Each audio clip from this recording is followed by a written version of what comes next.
সকালবেলা দোকান থেকে একটা দুধের প্যাকেট এনেছিলাম, আর দুধটা যখন ফোটাতে গেলাম দেখলাম ফুটতে ফুটতে ছানাটা কেটে গেল। তো কি করব, এই ছানাটা দিয়ে আমি এখন ভাবলাম চলো একটা কালো জামের রেসিপি করা যাক। তো ছানাটাকে আমি ভালো করে ধুয়ে নিয়েছি 2-3 বার, আর ওই ছানাটার মধ্যে 2 চামচ ময়দা আর একটু বেকিং সোডা দিয়ে ভালো করে হাত দিয়ে চেপে চেপে মেখে নিচ্ছি। কিছুক্ষণ মেখে নেওয়ার পর ছানাটা এরকম স্মুথ হয়ে যাবে। এরপর এটাকে কিছুক্ষণ ঢেকে রেখে দেবো।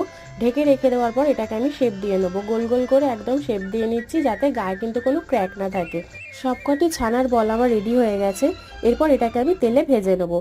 একদম মিডিয়াম ফ্লেমে ছানার বলগুলোকে কিন্তু খুবই আলতো হাতে ভেজে নিতে হবে, যাতে ভেঙে না যায়। আর এটা কিন্তু খুবই সাবধানে করতে হবে।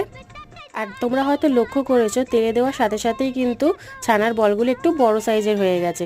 যখন এরকম লাল কালার চলে আসবে তারপর চিনির শিরা এটাকে 5 মিনিট মতো আমি ফুটিয়ে নেবো এবং ঢাকা দিয়ে কিছুক্ষণ রেখে দেবো। তারপর এটাকে আমি সার্ভ করব।